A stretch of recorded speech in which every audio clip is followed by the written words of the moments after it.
Welcome to episode 6 of season 3 of Matire Gemi, a bi-weekly podcast where we help you learn the Kikuyu culture, history, and heritage in English and in a fun, light-hearted way.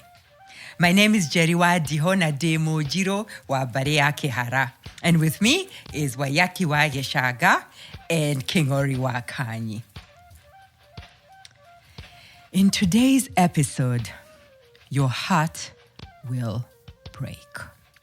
But at the same time, you will be riveted and you will be pulled in by the story of two heroes.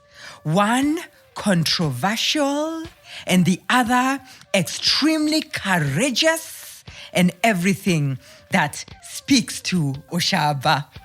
Today, we'll be talking about Harry Thuku and Muthoni Nyanjiru. And we'll talk about how they both agitated against colonial injustice. What's interesting is we'll talk about how Harry Thuku got to be known as, with the nickname of the Chief of the Women, and how his legacy integrated with the legacy of Muthoni Nyanjiru. So here's the last thing I'll say. If you don't know who Muthoni Nyanjiru is, then you need to lean in, because her history is integral in terms of our history as Kikuyu. So lean in and enjoy. Today we're talking about another great Kikuyu hero. Wayaki, who are we talking about today? We're talking about a great Kenyan legend, Kenyan hero. His name is Harry Thuku. Love it. All right. Before we go to Kingori, maybe you could introduce yourself. My name is Wayakiwage Shaga, Moshera wa Barea Muturi, Hamarika wa Mawadhani de wa Mwagi, and I am happy to be here. Welcome. Kingori, over to you. This is Kingori wa Kanyi, Mobo wa Barea Marigo. We hail from Teto, and I'm happy to be here today to share with you this amazing story of actually a dynamic duo, Harry Thuku and Muthoni Nyanjiru. So I think we have to start with who are they? So in 1895, in Kabui, Githogori in Kiambu County, Harry Thuku was born. We don't know too much about his parents, but there are indications that he came from a very humble background. And we know this because he attended a Kabui gospel mission school, where he was kind of there at their charge. He was there for 4 years, so that's all the education he got. Wow. Yeah, that's it. Sorry, I just have to say this. That's a big deal because Harry Thuku was in our history books. Yes. He was. Right? Yep. So he made an impact even with his 4 years of education. Beautiful. Go ahead. Right. And obviously these are those early learners, right? In our history. Because we know that around in 1911 he was about 16 years of age, and he traveled to Nairobi and was able to get a job as a messenger. Yeah. And it's while at this job where he ends up being imprisoned for 2 years after charges of some kind of petty theft. I think it was something to do with a forged check or something like that, or the charges against him. We don't know too much about that. All we know is that after 2 years he was released, and sometime in 1914, Thuku became a typesetter for this gazette called The Leader. It was a European settler newspaper. So he was typing. Yeah. So that just speaks to his brilliance, right? And it confirms that intelligence is not a factor of Western education. Well, no, absolutely. Right. Yeah. And don't forget now, typesetter is not a typer or a typist.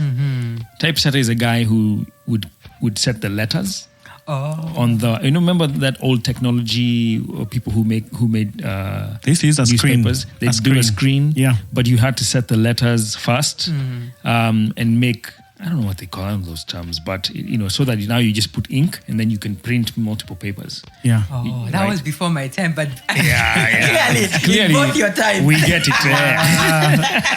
Actually, the reason I know that is because my dad used to run a printing press. So yeah, he would talk to us about typesetting and all that back in the day. Okay. So it was, it was something I think you could, with some education, learn and be able to get it done, and that's what he was doing. So, and it was during this time that he started to kind of really see what was going on and reflect on the African condition, because this is a magazine, this is a newspaper, and a lot of information is coming right through him. He's the one having to put the stories out. He's part of that media system. So we know that in 1918, he then got a job with the government, actually the treasury in Nairobi. Remember, at this point, Kenya is not yet a colony. We are still a protectorate. This is 1911. This is 1918. 18. Right? So this is now, he's working for the British government, right? At their foreign office and in the Treasury Department. And so, during he started having really good connections and making really good friendships, with especially leaders in the Indian community, who are obviously made the bulk of who was being hired in these places.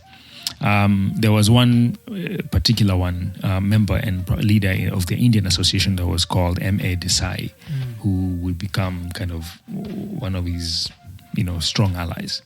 But during this period, he kind of cultivated more friendships, a lot of African elites in Nairobi. Remember, now we're talking 1918. Nairobi is brand new. Right.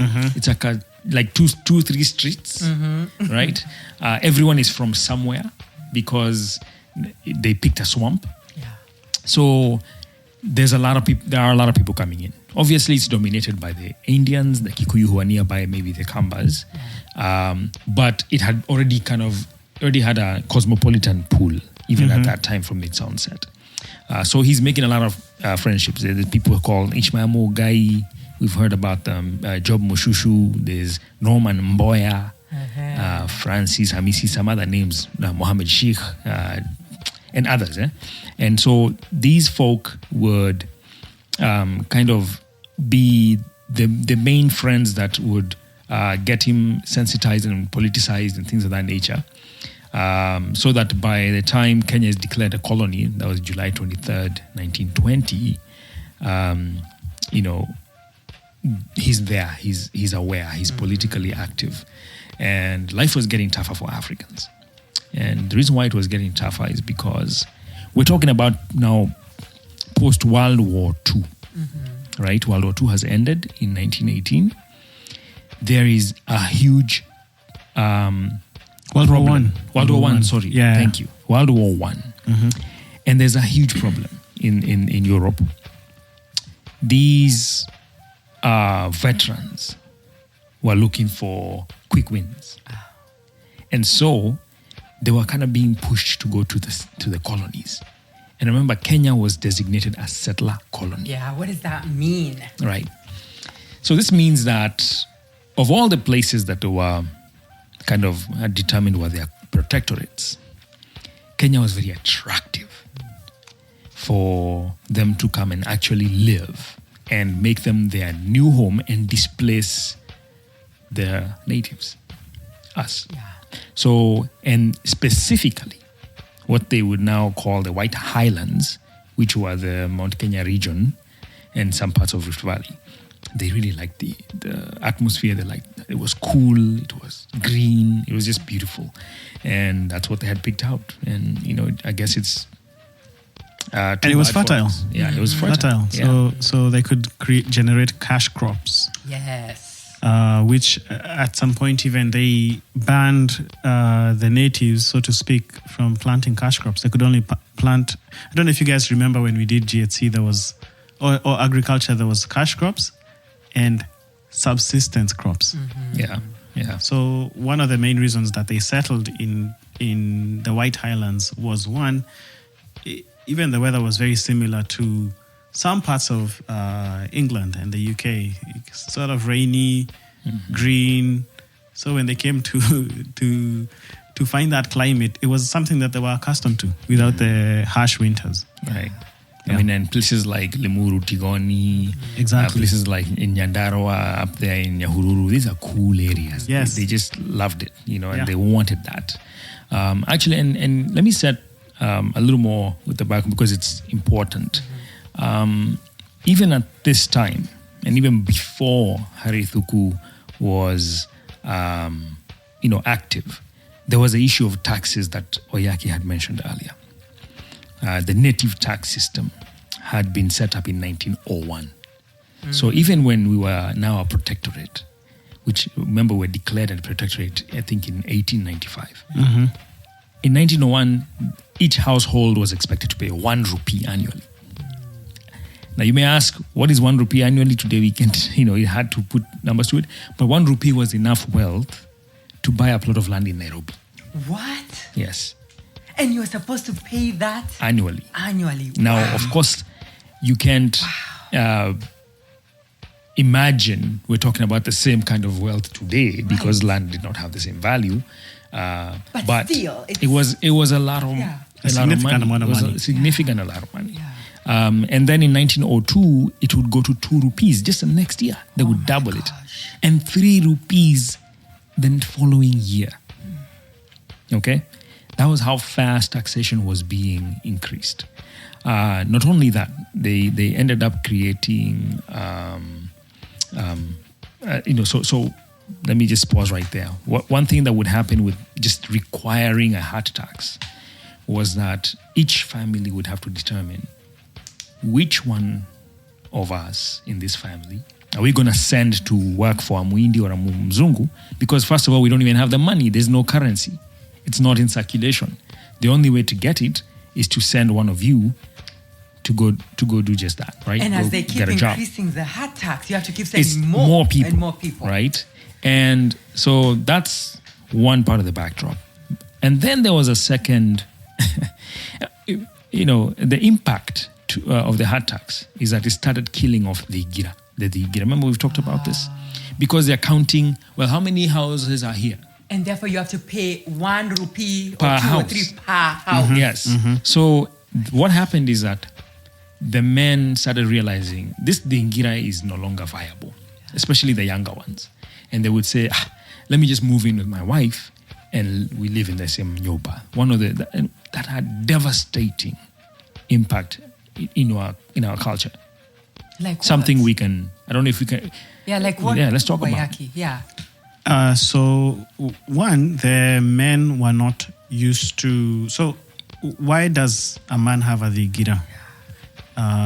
So the digira is in a moshie or in a home. It's the lead. It's the sign of leadership, right?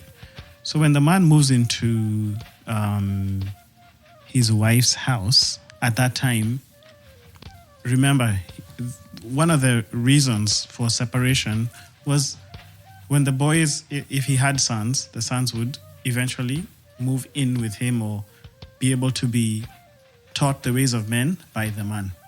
And then he would avoid, because we never used to have the kind of dress we had today, would avoid the indecency of meeting your daughters if they were not dressed appropriately. So the daughters would, if you remember, we talked about the orere, the kerere in season 1 when we talked about the mushie. Season 2, right? Yeah. So there were many reasons why the Vigira was important and the Nyoba was important. Another thing is because the Mogekoyo, one of his main ways that he prays was through Magogona. And if you have an Igogona, you have to stay away from contact with, sexual contact with your wife and so on, be able to be away from her for a few days. And the Digira helped with that separation. Yeah. Another thing was one of the Mogiros is you can't be in contact with your wife when she's on her period, in sexual contact. And so the Digira and the Nyoba made that possible. I see. Right? Okay. So it was separate. It was the Digira and the Nyoba have their importances, and we are just kind of summarizing, but it really changed how the man lived and how the woman lived, and even brought conflict between the man, the woman, the children, because they're all squeezed to live in this one setting. Yeah, that makes sense. And given our culture back then, right, I believe it probably felt to them to be like a great indignity for both parties, right? Absolutely. Right. It was Yes. it was awful. I mean, we're talking about a situation where even from a discipline perspective, the Digira was kind of seen as the enforcer of the law. So if mom could not get you to do something, she'd send you, now I'm sending you to an escalation point. And that kind of system helped. And and I think it still works today, those kinds of tactics on how to do with children. But, these things all came crumbling down with, The hard tax. the hard tax. And in 1902, then you have the Crown Land Ordinance, okay? And this one simply declared all land belongs to Britain. Oh my gosh. Okay, and that's it. And settlement now really followed. Like when that was declared, then that's when you see a wave of white people come in. I remember we were talking about the IBEAC, that company initially kind of trying to do trade. Trade kind of is now working out very well. They declare this a protectorate, meaning we're protecting the area against slavery, against themselves because they're fighting. That was a pretext. And now, very quickly, 7 years later, it's their land, all of it, to Nyote.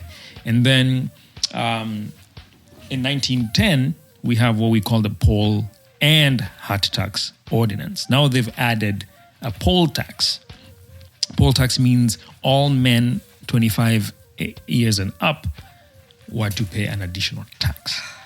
So this was especially painful because you have the hard tax already.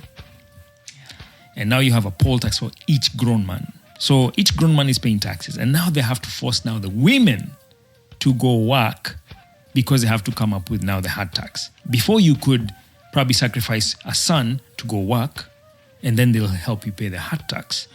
But now all men have their own separate tax. And so the women have to now, either your sons work double and pay the hard tax, or now the women also have to start working for the white man. Right. This is breaking my heart. The injustice of it all, the cruelty, like it's cruel, right? Yeah. And at the end of the day, this is just heartbreaking. No, hang in there because there's more. Yeah, and I'll add something to that. It is, you've had the phrase taxation without Representation. There's no representation. Yeah. This is just imposition of unjust, unfair tax on the individuals who they're not getting any representation. They're not like the Crown Lands Ordinance. They had not. They couldn't claim that it was unjust. Yet they're being taxed. And the crazy thing is, I think this seems like it was a systematic or strategic way to force Africans to become slaves, right? Because that's all it is. You're a slave, right? Yeah. You don't have a choice. Yeah, Right. we were resources to them at that point. Right. Yeah, absolutely. And imagine, sometimes we can't fathom the pain, but imagine your own home where you live. Someone moves there one day, says they own it. You've been paying taxes and mortgage and you bought it, right? They own it. And then now you have to pay them to live in the home. Right. And in order to pay them to live in the home, you have to become their forced labor in your own home. Right. Like when you start to think about it that way, it's heartbreaking. It's heartbreaking completely. Yeah. It was tough, and it got tougher because now with the end of World War I in 1918, Britain implemented something called the Soldier Settlement Scheme. 1919 was when it really kicked off and saw a renewed wave of settlement in Kenya. Now they're like sending all their World War I folks to Kenya to become settlers. That's who's coming. And they started just issuing huge swaths of land, just huge, and just taking whatever they wanted. And the policy was to displace the Kikuyu and grab the so-called White Highlands. In addition, so the settlers were kind of ill-funded because after war, who has money? And so this ill-fund, lack of funds, lack of equipment to farm, even if you come and you've been given land, you're not being given money. So they made the Foreign Office in England kind of come up with another plan. They needed these settlers to be supported, and so to set up their new enterprises. And that's why they declared Kenya in 1920 a colony, to give legality to that settlement, right? And then leverage the chiefs, now that they had been setting up as the administrators, to exercise, all possible lawful, quote unquote, influence to induce everyone to work in the labor fields for these new incoming soldiers and settlers, right? Because they couldn't do it any other. They couldn't pay, really. These guys didn't have the money to pay to get their farm set up, so they just forced the people to do the work. And so that's what's happening at this point. So already people were not making much, right? But as of 1920, their income was reduced by a third. What? Yes, to support this wave. Because there's no money. This is post-war. Nobody has money. Even the UK doesn't. The UK is money, actually broke. And but your taxes are not being reduced. No, the taxes are being increased, and then you're being paid a third less. And now the chiefs have been given kind of like all the power, and they've been told, make sure these people go work so they can pay taxes. And so a third of the income was being retained by the chiefs as taxes. This is what would happen. And then the chiefs now started to kind of use excessive force, where they would detain you if you refuse.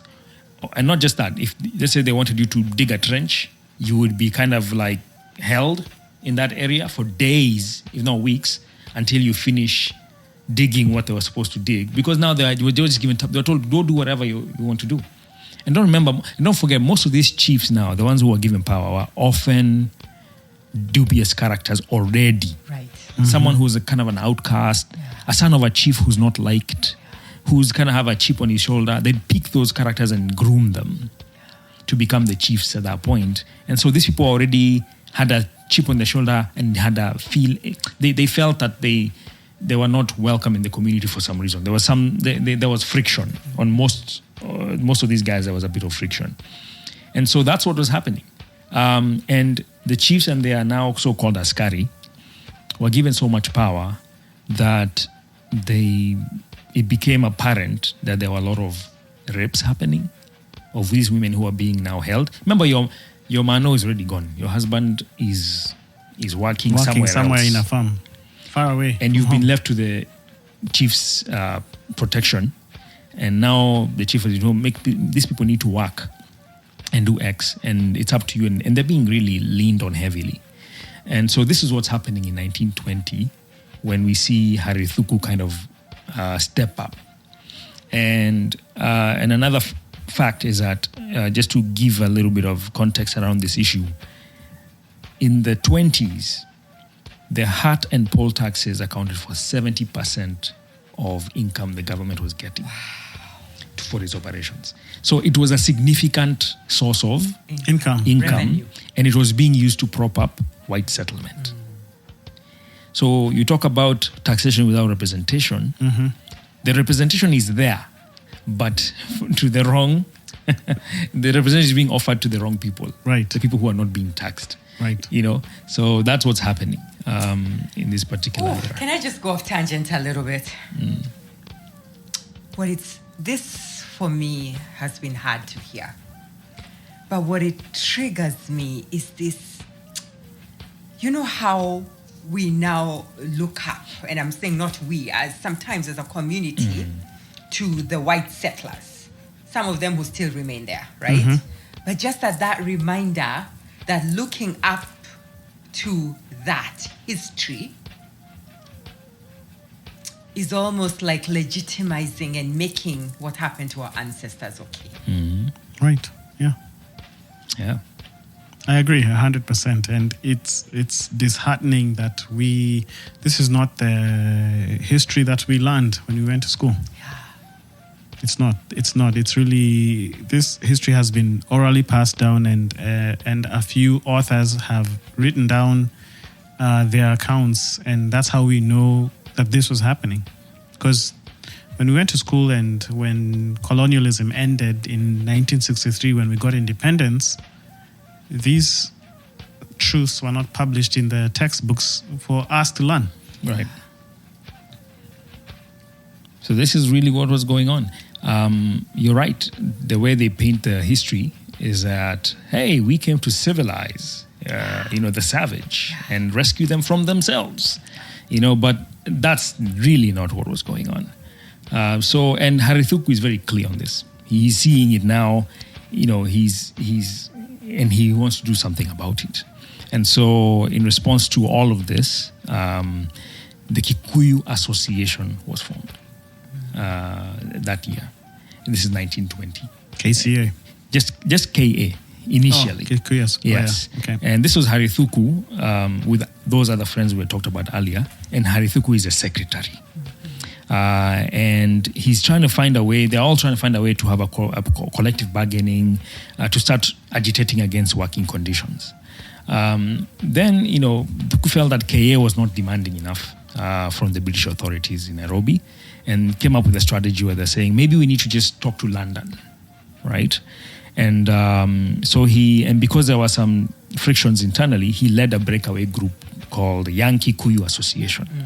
You can clearly see there's like a YKA now comes up. Yeah. Now YKA, which was formed in 1921 to speak out against especially compulsory labor and the poor working conditions and increase in hard taxes and all these things that were happening. Now Kipande system has been implemented where every adult has to carry a passbook. These things they really hated. Those were the main things they were going up against. He was really against this, and he started kind of sensitizing the public and how holding kamkunjis and meetings and just kind of notifying everyone, hey, this is what's going on, this is not right, and why it's not right. Just sometimes people just follow things without really thinking about them. Harry Thuku is very good at holding up a mirror against folks and saying, do you think this is what should be happening? Right. He's sensitizing folks. And so they can see that this is now colonial rule is not a good thing. They're starting to see it. And this is same year Kenya becomes a colony. Yeah. There's anti-colonialism happening, right? Yeah. Let me pause you there, yeah, sure. King Ori. So the Kipande system, when Jerry, when you went to get your ID, when you became an adult, people would call that Kipande. Kipande ID and so on. The Kipande was actually, it was from any male over 15, mostly men, would have to wear it around their neck. And it was called Kipande or passbook. And it had writings that, this guy is very lazy and so on. And it was in English. And so if you couldn't read English, you didn't know what was written on your Kipande. So it could be like maybe you missed work, and so that this guy is very lazy. He should be beaten, or like all sorts of negative things would be written around.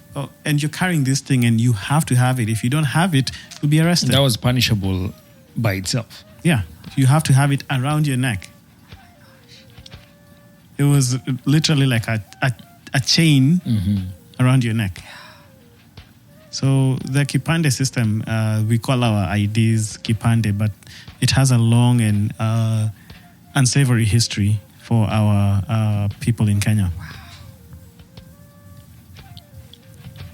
Yeah, so Thuku, now leading the YKA, sent a document containing all the grievances to some guy called Mr. Watkins, who was a native commissioner now in London. Okay. They never get any traction. And so he's thinking, what's going on? So June 10th, 1921, he sends a damning open letter to the East African Standard, where he makes public his grievances. And clearly now everyone knows who he is after this letter that's published in East African Standard. So Thuku felt that YKA at this point was not really being effective, and so he reformed it as EAA, East African Association. This kind of shows you that now he's thinking beyond, right? Yeah, his immediate community. Yes. And in July 21, that's when he did it to give it kind of a national outlook. Harry Thuku, started recruiting, more representation from outside the Kikuyu community. And so it was becoming a better oiled machine. Okay. So, these are the first generation of educated Kenyans, and they're using it, despite now being christened. Now these guys are now Christians. Yeah, now he's Harry. Yes, he's Harry. Because now we notice this is the first time we had see, a name with an English name. Exactly. Now there's Harry, they're Christians, they are literate now, they're embracing Western culture. Every single photo you see of Harry Thuku is wearing a suit. Right. But they're realizing all of that is not improving our lot. So this so-called being civilized is not helping me, the African. Yeah. Right? And that he's teaching people, he's telling people, even at Kisoma, even if you study hard and whatever, this system has been set against you. Yeah, the promise is not becoming fulfilled. It's exactly. not maturing. You're being set up for failure, basically. Yeah. So another thing, because he was sensitizing people about what was going on, for some reason, he gravitated the most towards the plight of women. And it really pained him, as it should all of us, to see his mothers, his sisters, going through the kind of brutality they were going through. And I think that rings true for most men. I mean, I'd rather you chapa me than chapa my sister or my mom, you know? And so you see him kind of getting a new nickname. And he's being called Monenewa Nyashiga, which means chief of the women. People are now giving him this nickname, and it's spreading. And so a strong part of his followership and support starts coming from the women. And so in 1922, which is when he would be arrested and detained, there was a huge protest outside of the Nairobi police station, which is when he was being held. And this is where the story of now our next heroine kicks in, Nyanjirû, she really comes into sharp focus. And so our next heroine is Mûthoni Nyanjiru, whom I'm hoping that folks who are listening have heard about her, because you need to have heard about this woman. I haven't. You haven't? You haven't? I haven't. Then, okay. You're in for a treat. Wow. So this is a woman who was born in Weithaga, Murang'a. And we don't know much about her backstory, only that she was living with her grown-up stepdaughter, and was an ardent follower of Harry Thuku. That's really what we know about the backdrop. We don't even know when she was born. We just know that she was a middle-aged woman at this point. But on March 14th, 1922, a day after Harry Thuku was arrested, she was among about 8,000 people or so who showed up to a protest, that one outside the Nairobi police station. So initially they prayed for his safety, and then they dispersed that evening. Then they showed up the next day. When they showed up the next day, they really were wondering what's going on. They're not hearing any positive news. What's up? They can't figure it out. Is it being released or not? Yeah, there's no real news, no updates. What did he do? We don't know. That kind of situation. But there's this lady called Elizabeth Waruiru, who kind of gave an eyewitness account and said that a guy called James Njoroge, who was part of an EAA the EAA, started administering oaths to people. And about 200 women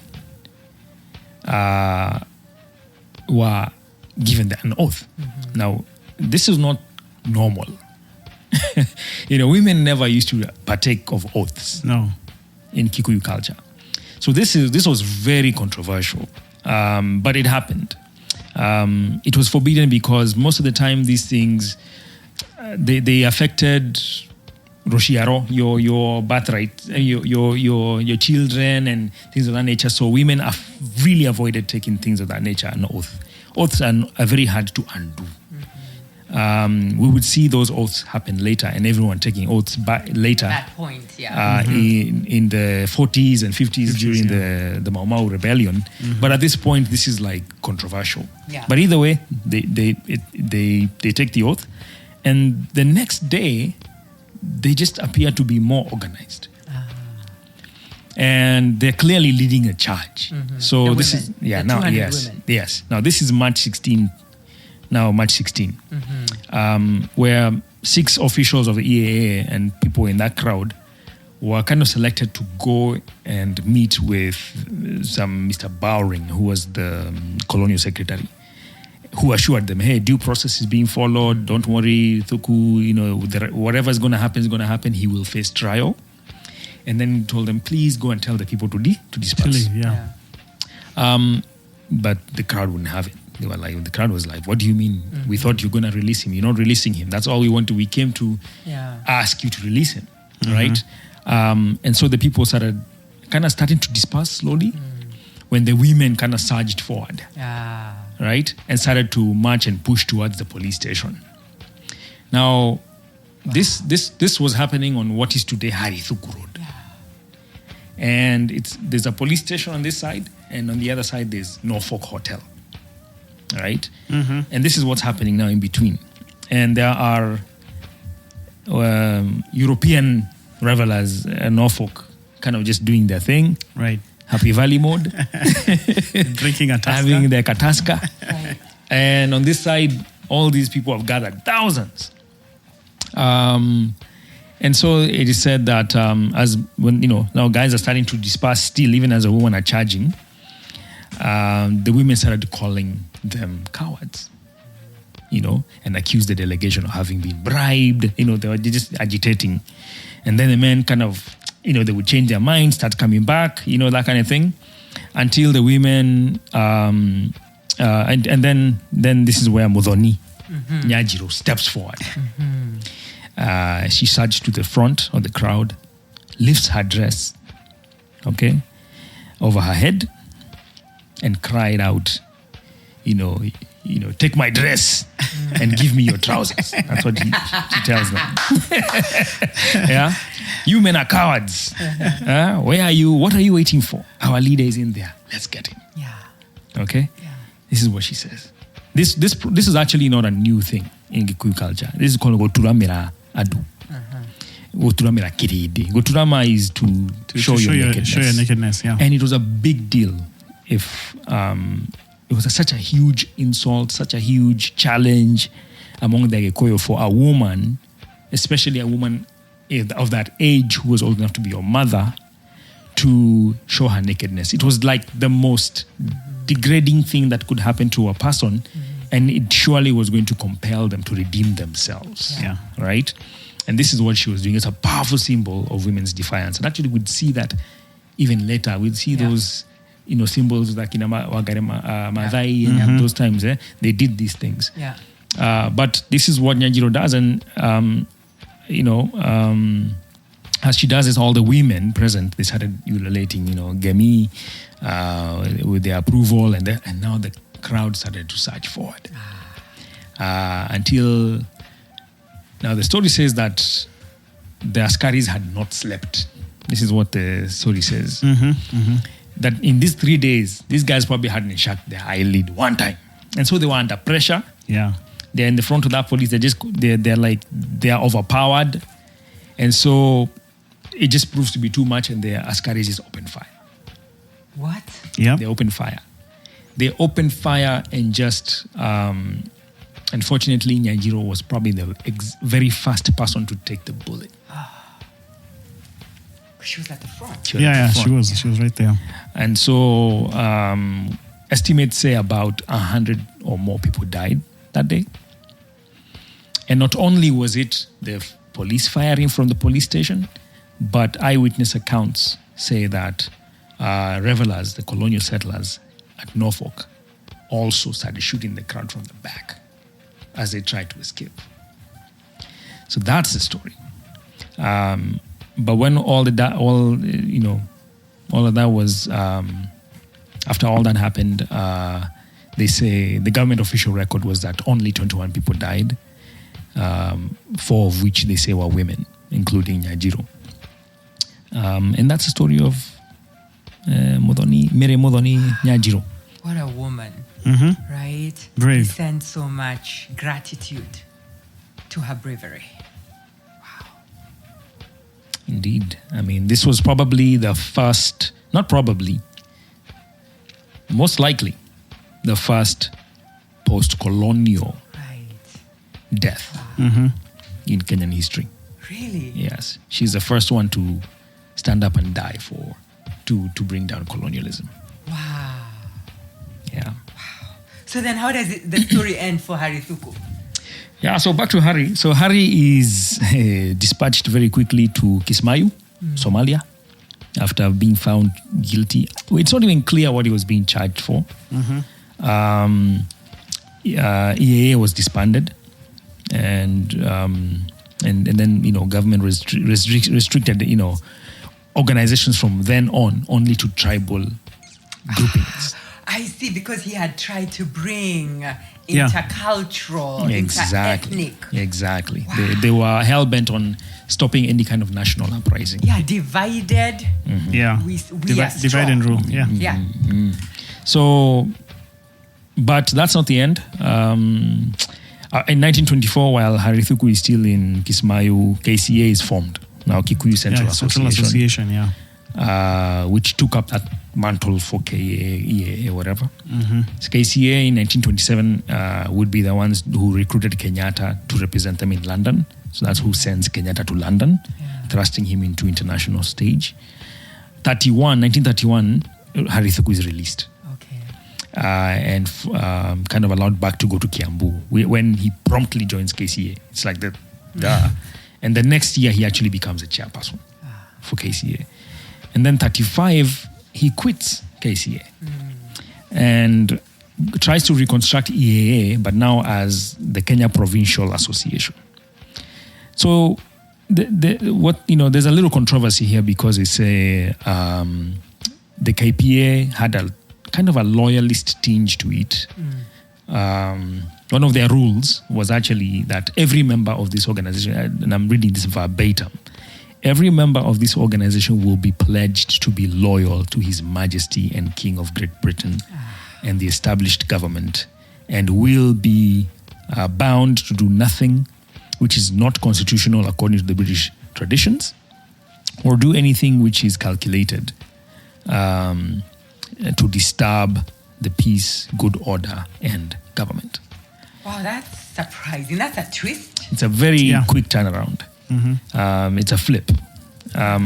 But it wasn't seen that way at that time.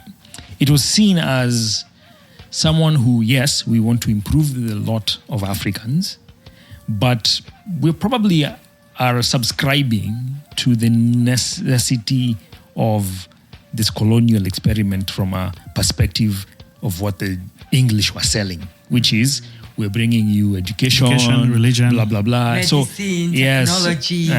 We're improving you. Yes, exactly. Making you less savage. Yeah. Exactly. Yeah. So now KPA, Kenya Provincial Association, is there. It's running. In 1940, KCA is banned. The other one with Akina Kenyatta, that one is banned, alongside its groundbreaking newspaper that they were having called Weithaga, which was now being used to get people. They were distributing these narratives, and people were getting agitated. And it's now around that time where World War II had now reached East Africa, literally. Like now they were fighting in Tanganyika. A lot of young men are being conscripted. In fact, the first conscripts who later became Mau Mau from the Kikuyu community went there calling themselves KCA. So there was a clear connection with the soldiers that served in World War II. 1942, Thuku forms Kenya Africa Study Union. So KASU would be formed in 44, would be reformed. Then he reforms it as Kenya Africa Union, dropping that S, with Thuku as one of its founding fathers. And this is 44.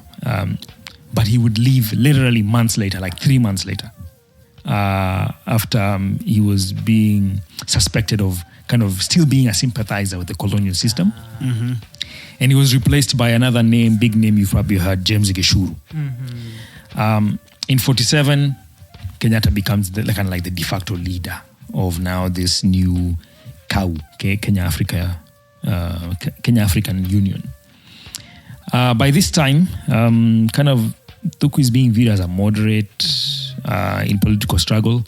He's still agitating for women's rights. He's agitating for better working conditions, but he's not saying mzungu ende nyumbani. He's still on the fence. This caused a kind of like a permanent split between him and all the other rising generation of leaders that would come after. Right? And then he was also super strongly opposed to the Mau Mau movement and denounced them severally. Yes, he did. Yeah, severally. December 52 in particular, he did it 2 months right after the election, the state of emergency. He literally broadcast a live national radio on shaming the Mau Mau, shaming the Kikuyu for supporting Mau Mau. And then 54, with other group of leaders, other chiefs mostly, he's right there at the forefront denouncing Mau Mau. So that's his mixed legacy. But, his influence kind of, at this point, ebbed. And Thuku later kind of retired to a successful life in coffee farming. And guess what? He was the first Kikuyu to get a license So non-agitation in a sense worked for him. It worked for him. 59, he joins he's the first African board member for Kenya Planters Coffee Union. In 1970, June 14, died quietly. After independence, like I said, they have Harry Thuku Road still named after him because aptly so. I think so. I think, to me, his story represents how humans are so dynamic, right? Right. And we have hero and villain, right? So on one end, you can see the work he did agitating against colonialism and the systems in his way. But then on the other hand, you can kind of, see the other side where you're like, well, you didn't push us hard, right? But, we still have to give him credit, right, for the work he did, even if we don't fully agree with some of his actions. He did. Yeah, exactly. Well, what's your take in terms of, from a cultural perspective, what can we learn here? So his legacy is definitely mixed, but I think one of the things that he stood for initially when he formed the East African Association was the fact that he had a nationalistic mindset. He wasn't, it's just Kikuyus that should advocate for freedom, or he wasn't just advocating for the Kikuyus. He was, getting or recruiting from a wide range of different communities. And I think if we're going to take away one thing from his legacy, is being able to work with other communities within our country and our region, East Africa, right? We need to be able to recognize our differences, but also recognize that we're fighting a common fight. We're trying to improve ourselves in certain ways. I think where his legacy falls is where, Nyanjirû represents with bravery and courage. And, her story is a story like the heroes we've talked about a story of courage, a story of sacrifice, a story of fearlessness and leadership. And Mûthoni really advocated for his freedom, and then he showed less courage in the subsequent decades. Yeah. Wow. King Ori, this was a riveting story. Thank you for walking us through this history and the legacy of not only Harry Thuku, but also Muthoni Nyanjiru. You're very welcome. Wonderful. King Ori. Not King Ori, Waiyaki. Yes. I think we have to talk about the next episode, right? Who is the hero we will cover in the next episode? That's a good question. So we are going to talk about Asia, who was known as Kairetu. And that's going to be an interesting episode. I can't wait. So make sure you listen to the end, and then see you on the next episode.